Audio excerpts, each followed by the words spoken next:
Assalamualaikum warahmatullahi taala wabarakatuh. Salam bahagia, salam pencerahan untuk teman-teman yang berkesempatan bersama dengan saya. Apa khabar anda semua? Doa saya agar anda sihat walafiat saya. Hari ini sebagaimana kita tahu kita mula bekerja saya hari Isnin. Tanggal 8 Januari 2024 dan tinggal 64 hari saja lagi. Saudara Ramzul, apa khabar Saudara Ramzul? Tinggal begitu juga Saudara Hani Abdullah.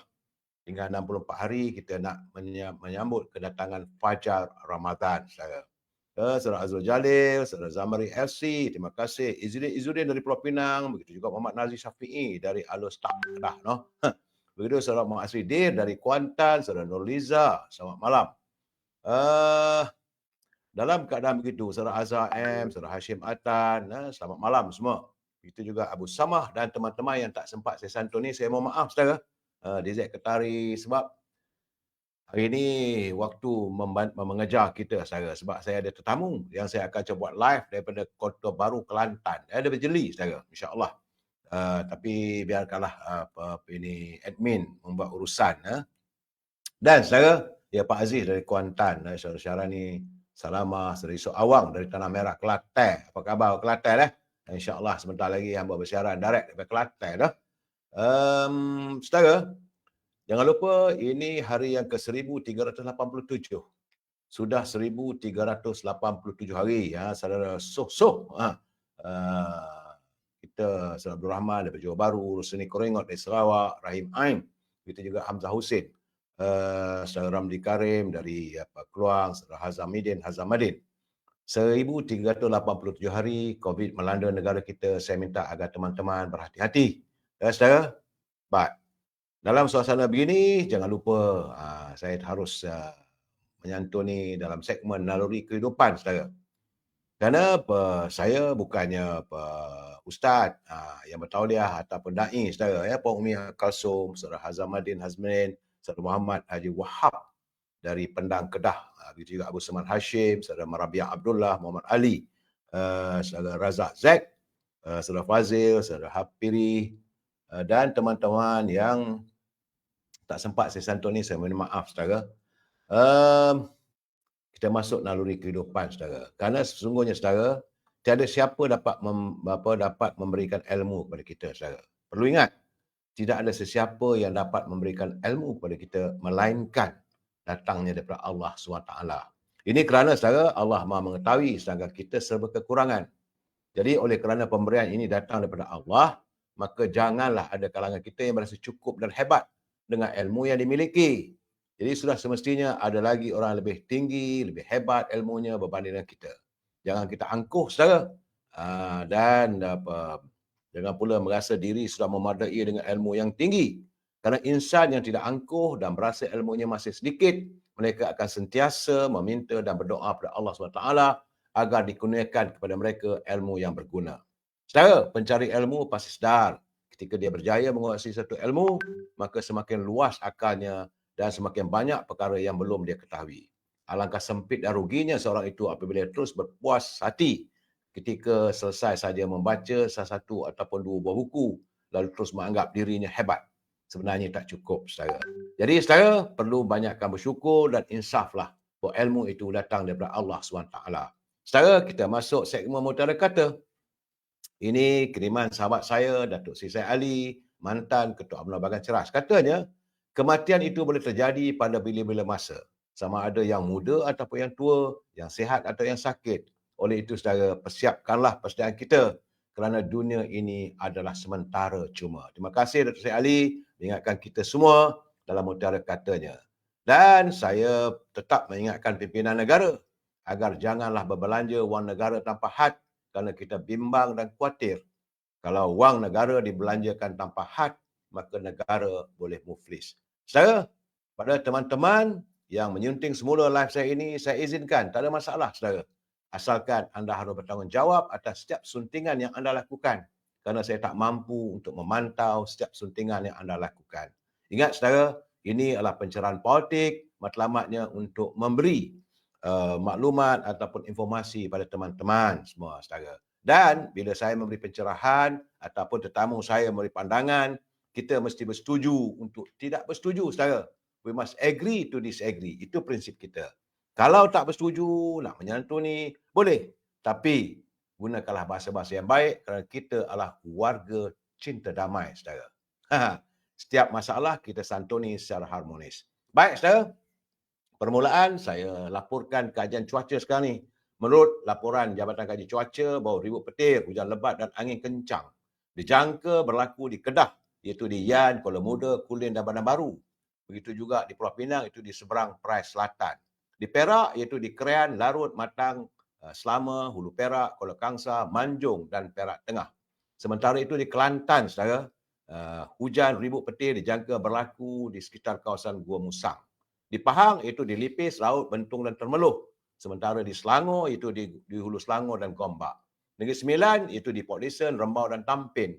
Melaka, seluruh negeri Melaka, di Johor itu di Tangkak, Muar, Batu Pahat dan Pontian. Sementara itu di Sarawak, saudara, adalah kawasan Bau dan Lundu, Seri Aman, Sarike dan Mukah, saudara.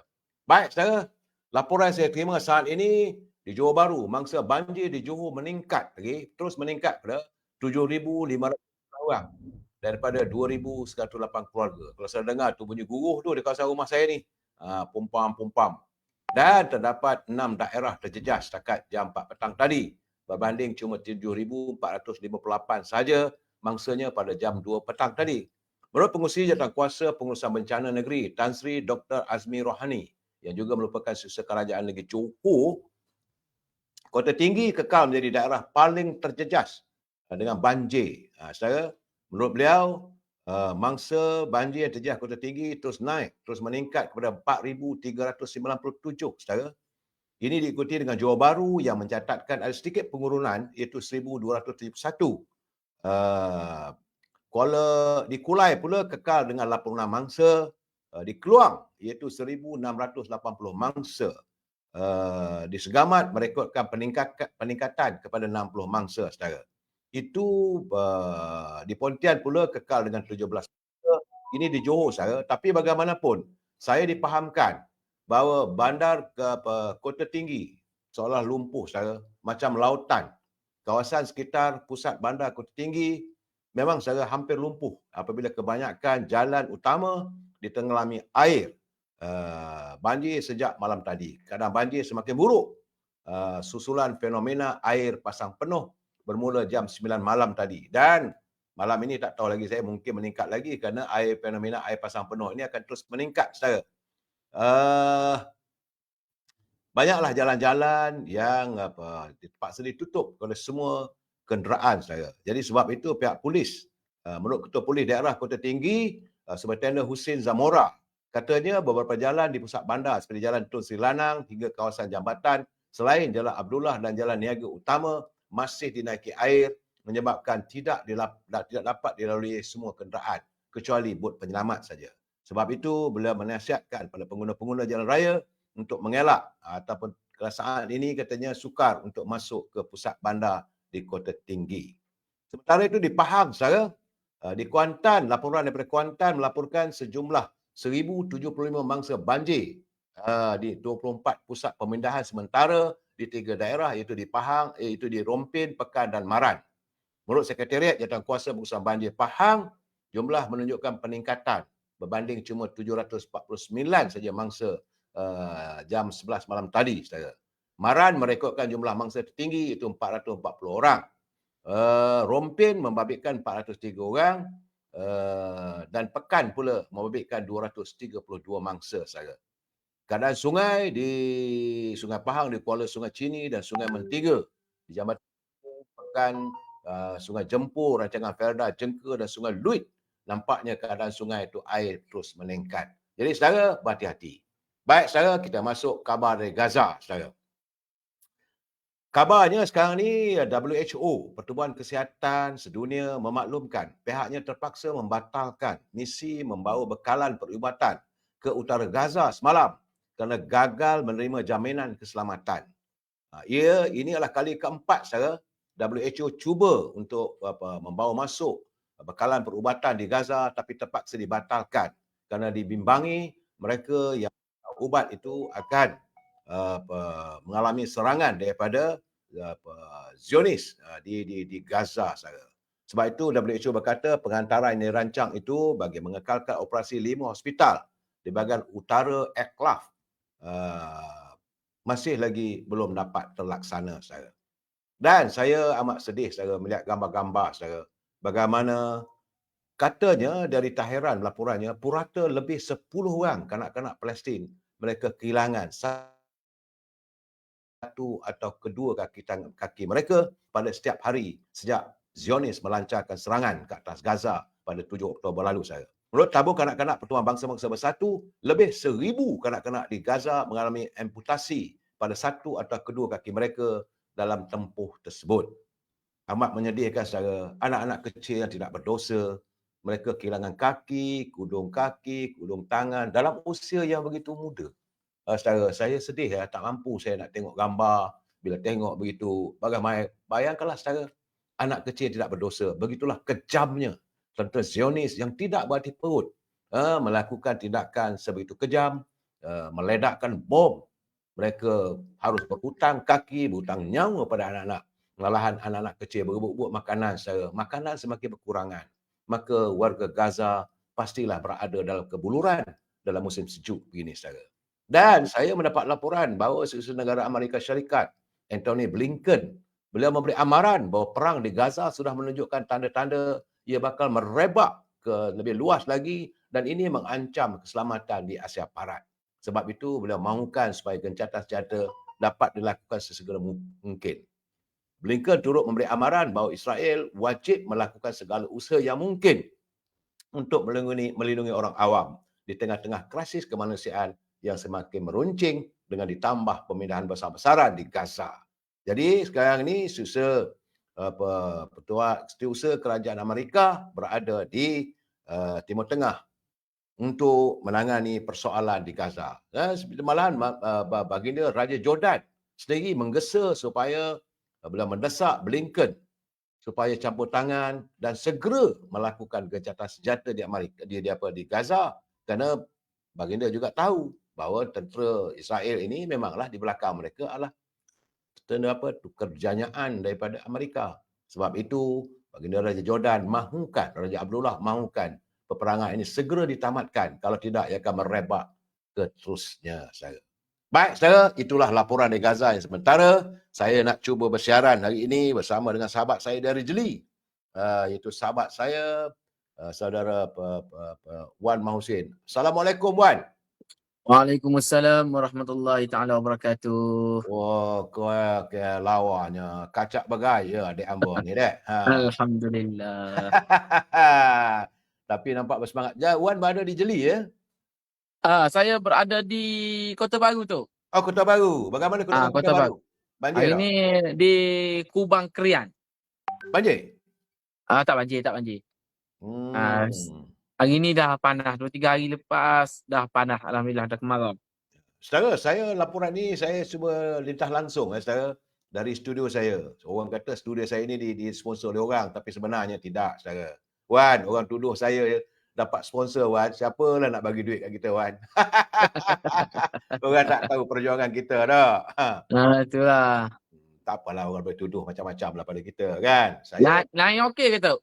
Dari segi rangkaian kita ni okey tak? nampak gayanya suara Wan jelas. Alhamdulillah. Mudah-mudahan. Tapi pada teman-teman, jika berlaku sesuatu, jangan tukar TV anda. Sebab saya bersiaran secara langsung, saya dari Kuala Lumpur dan Kota Baru di Kubang Krian. Dekat dah rasanya tak? Kota Baru dan Kuala Lumpur tak, Wan? Betul dekat sekarang ni. Okey, Wan. Naik kapal terbang 45 minit. Bicara kita on the spot. On the spot. InsyaAllah. Wan, cuma sebelum kita berbicara tentang apa yang berlaku di Kelantan, Wan, saya agak sedih hari ini apabila mendengar kenyataan daripada Peguam Bela yang Datuk Seri Najib, iaitu Tan Sri Syafiee, selaku ketua tim Peguam Bela Najib, dia mengadu di mahkamah bahawa katanya terdapat laporan berita yang tidak adil terhadap Datuk Seri Najib yang dilakukan oleh media dalam kes perbicaraan 1MDB. Katanya contohnya ada media melaporkan Datuk Najib menerima dan menggunakan USD 681 juta yang dikaitkan dengan 1MDB untuk membeli undi pada PRU 13. Boleh Wan beri komen sikit, Wan? Baik, dalam isu YMDB ni, Ya. saya tertanya-tanya tu. Mhm. Yang dikatakan menjadi punca YMDB ni Datuk Seri Najib dan Jolo. Ya. Tetapi dalam perbicaraan di dalam mahkamah, Mhm. saksi utama tidak dipanggil dan tidak diambil keterangan. Ya. Jadi bagi saya tidak nak menghina mahkamah, tetapi seolah-olah ada perkara yang tidak betul berlaku. Mhm. Kerana saksi utama tidak dipanggil dan sehingga menyebabkan pelbagai persepsi yang datang. Mhm. Sebab apa? Sebab selagi mana saksi utama tidak dihadap ke muka pengadilan, Mhm. selagi mana saksi utama tidak bersama memberikan keterangan, Mhm. sampai bila-bila pelbagai persepsi yang akan menimpa Datuk Seri Najib. Ya. Jadi saya juga menyerulah kepada kerajaan pada hari ini yang mana kita bersama-sama dalam kerajaan perpaduan Ya. untuk memanggil semula dengan kaedah apa jua sekalipun kerana Datuk Seri Najib sekarang ini berada di dalam penjara. Betul. Tidak adil bagi beliau, beliau berada di penjara sedangkan saksi utama yang menjadi punca kepada isu ini masih bebas berada di luar negara dan tidak dipanggil untuk beri keterangan di dalam mahkamah. Malahan Bagi saya, ya. bagi saya tu mudah ya. Kalau tak dapat panggil saksi utama, bebaskanlah Datuk Seri Najib. Betul. Itu keadaan tak? Itu je. Kemudian Lagi mana saksi utama tidak datang dan bagi kemukakan segala saksi-saksi dan sebagainya, lepaskanlah Datuk Seri Najib. Betul. Jika Jolo datang balik Malaysia, maka bicarakan semula. Kalau betul-betul bersalah, kita terima, kita redha dengan ketentuan ini. NDAA lah tak sepatutnya tak? Betul.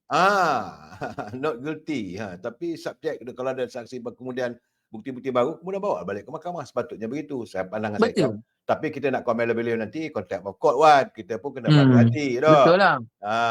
Betul. Kita ni sebagai pemain media memanglah kita bersahabat dengan beliau. Beliau lah pemimpin kita. Tapi bila kita melihat bahawa ada sedikit ketempangan dalam isu ini, tentulah kita rasa kecewa. Tetapi bagaimanapun kita terpulanglah pada mahkamah. Sebab sekarang ni separation of power, executive, legislative, judiciary, kita tak boleh mencampuri. Ya. Dan kita begitu juga sebabnya Datuk, dia akan memberikan pelbagai bahan berita. Ya. Ada media ni kata begini, ada media ni kata begini, ada yang masuk dalam Netflix. Ini bagi saya satu tindakan yang tak boleh dilakukan sebenarnya. Betul, saya setuju. Saya nak mencentuh pasal Netflix ni. Tadi apabila Tan Sri Syafiee minta di mahkamah supaya Netflix menarik balik tayangan filem Man on the Run yang ditayangkan oleh Netflix. Saya rasa itu, bagi saya ini seolah-olah mencabar wibawa mahkamah. Tak seharusnya dia lakukan begitu. Yang pertama, kes ini belum lagi selesai tu. Betul. Jadi tak sepatutnya, dan sepatutnya mereka yang bertanggungjawab harus dibawa ke muka pengadilan juga. Ini satu kesalahan bagi saya. Dan tidak wajar Datuk Najib dihadapkan dengan persoalan sebegini. Dan sama-samalah kita berdoa, Wan.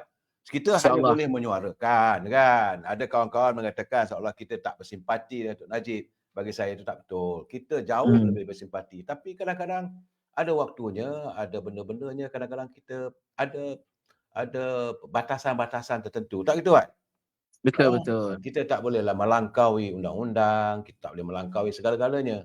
Tak apalah orang lain nak buat tu, buatlah apa yang boleh buat. Kita cuma mendengar. Kita ada cara kita. Perjuangan kita ni tidak sama tu. Ya. Mudah-mudahanlah kita meneruskan perjuangan kita dengan hati yang penuh keikhlasan, keprihatinan kita. Pada teman-teman, yang paling penting terbaik bagi saya berdoalah pada Allah SWT agar ada sinar cahaya untuk Datuk Seri Najib. Tak gitu, Wan? InsyaAllah. Baik, Wan. Ini sekarang ni, ini sebenarnya saya bersiaran dengan Wan ni sebab penting, sebab saya melihat 1-2 hari ni heboh di Kelantan. Iaitu di Kota Baru. Iaitu bagaimana tentang perobohan. Dirobohkan rumah-rumah, mengalahkan rumah warga Palestin pula, saudara. Jadi saya tengok dari segi gambaran yang saya dapat dari segi media sosial, seolah-olah seperti pandang jarak, pandang terkukur. Boleh Wan jelaskan, ceritakan pada warga kita keadaan. Saya yakin Wan juga tentu pun telah pergi ke kawasan sebut. Sila Wan. Ya. Baik. Saya mulakan dengan sejarah Kampung Jalan Tapalu. Ya. Kampung Jalan Tapalu ini diteroka oleh penduduk di situ pada tahun, ikut catatan sejarah daripada penduduk itu, bermula 1920. Sebelum negara ini mendapat kemerdekaan dan kerajaan negeri Kelantan masih tiada. Waktu itu ya? Jadi apa? Hmm. Ya, 1920 lagi. Ui, lamanya. Maksudnya sekarang ini dah 2024, umur penduduk teroka tanah itu lebih berusia berbanding dengan kerajaan negeri Kelantan yang berusia 33 tahun, Ya. 34 tahun kerajaan. Hmm. Jadi yang menyedihkannya, Datuk, Hmm. apabila ada usaha-usaha penduduk di situ untuk mendapatkan status pemilikan tanah, iaitu mohon grant, tetapi tindakan daripada kerajaan negeri melalui pejabat tanah dan sebagainya menyatakan bahawasanya tanah itu tidak boleh diberikan grant, hanya boleh duduk dengan bayaran TOL, tol. Okey? Jadi Walaupun mereka sudah duduk di kawasan itu sejak daripada tahun 1920 ya. Ya, betul tu. Lebih 100 tahun lah kan? Betul. Lebih 100 tahun. Ya, ya. Dan mereka hanya duduk dengan taraf yang diberikan oleh kerajaan negeri berstatus TOL, tol. Okey, apabila diberikan kebenaran untuk mereka duduk, maka mereka perlu membayar cukai pintu. Yang kedua, untuk dapatkan bekalan elektrik, mereka boleh. Bekalan air pun mereka boleh dapatkan perkhidmatan sebab dibenarkan oleh kerajaan. Ya. Tetapi pada tahun 2019, tanah itu diberikan hak pemilikan kepada Perbadanan Kemajuan Ikhtisas Negeri Kelantan, PKNIK. Kerajaan negeri lah punya. Ya, perbadanan yang diuruskan oleh Kerajaan Negeri Kelantan pada tahun 2019. Okey.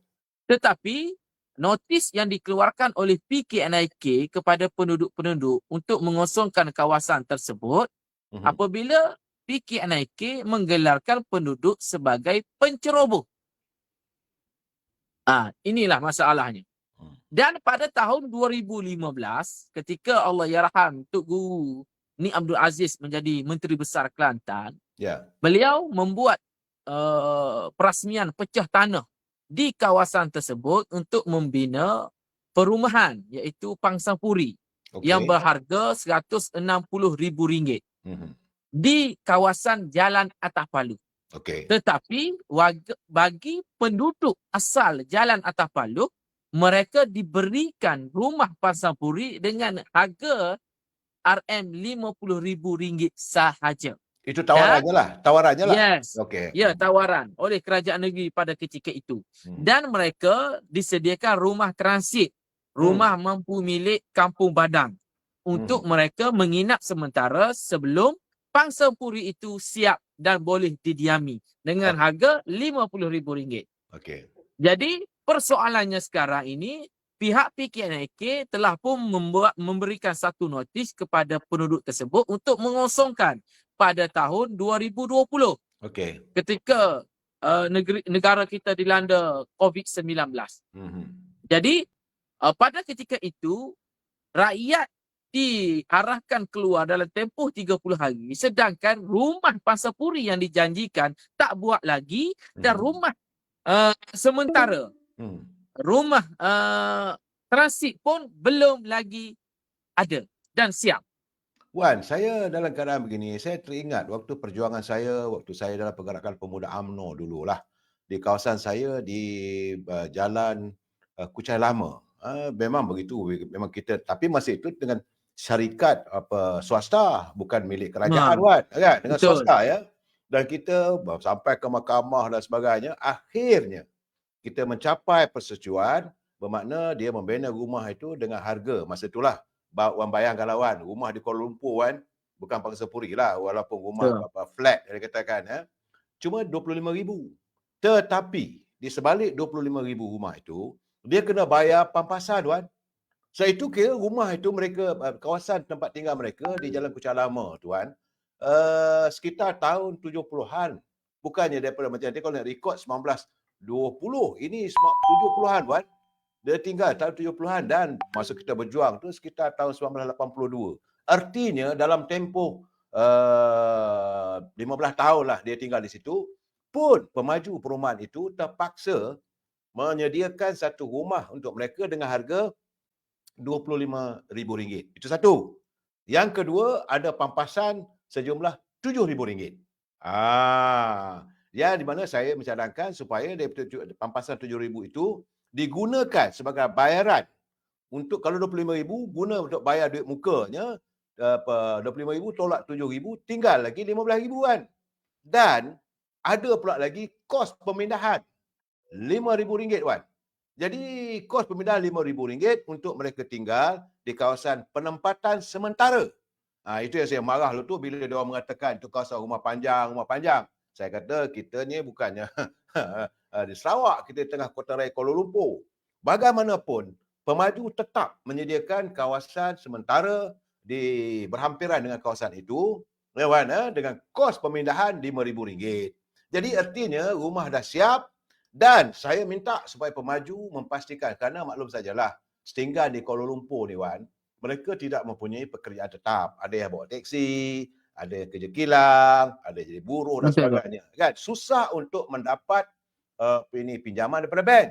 Jadi saya minta waktu itu tuntutan kita supaya pemaju memberi jaminan bahawa mereka boleh mendapat kemudahan pinjaman daripada bank. Ya?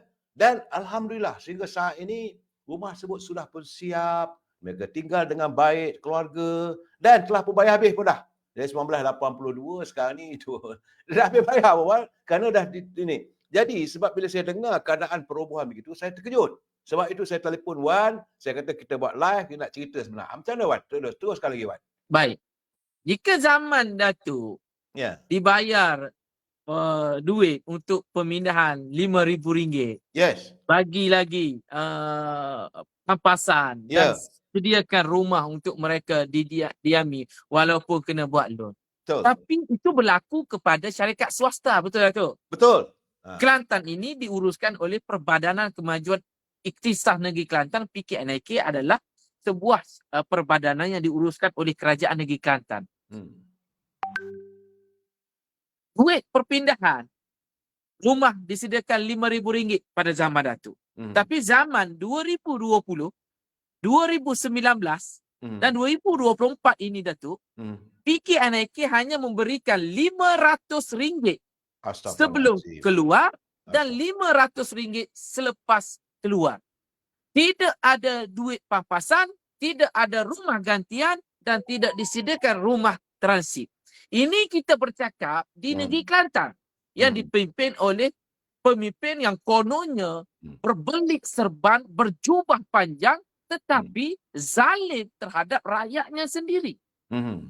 Ini negeri Kelantan semi Mekah. Kalau bercakap tentang negeri Pulau Pinang yang mereka kata pemimpin DAP ini zalim, kita lihat bagaimana DAP mengurniakan rumah dan memberikan pampasan kepada rakyat Pulau Pinang yang terlibat di kampung Jalan Tok Subuh. Tetapi yang berlaku di negeri Kelantan, membangun bersama Islam, pemimpinnya adalah Islam, Melayu Islam yang berbangga mempertahankan Islam dan mempertahankan Melayu, tidak menyediakan kebajikan yang sepatutnya kepada penduduk jalan atas kepala. Saya amat bersimpati. Wan juga tengok Wan bagaimana di Kuala Lumpur.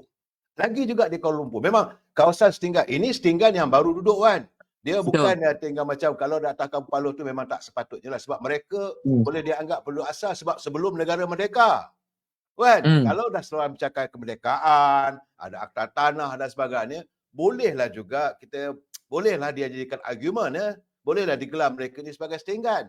Tapi kalau 1920 macam penduduk di Kampung Baru misalnya mendapat anugerah dari tuanku, macam kampung saya lah. Kan? Kampung saya di Perak tu, almarhumah ibu saya, bapa saya almarhum buat tanah tu dulu pun belum perang, 1948 tak silap saya. Kampung itu dibuka dan akhirnya kerajaan bagi geran untuk mereka tinggal di kampung tersebut. Tak usah nak ambil, tak ambil pun. Jadi rumah boleh dibangunkan. Tetapi kalau 1920, saya terkejut Wan, saya amat terperanjat. Kerana kalau jeda waktunya, kalau 2020 tu boleh tahan lah juga Wan. Tak, Betul. itu boleh dianggap setinggan. Ini mereka bukan setinggan tu kalau penduduk asal. Anak waris negeri ni, Wan. Ha. Dan kawasan Jalan Atapaluh tu, Datuk, merupakan green area. Kawasan hijau. Untuk parti PAS. Tidak ada bendera lain yang boleh dipacak dan boleh dipasang melainkan bendera PAS. Dan rumah-rumah yang dirobohkan itu, Datuk, sebenarnya pernah menjadi pentas ceramah pilihan raya oleh pemimpin-pemimpin PAS. Satu ketika dahulu.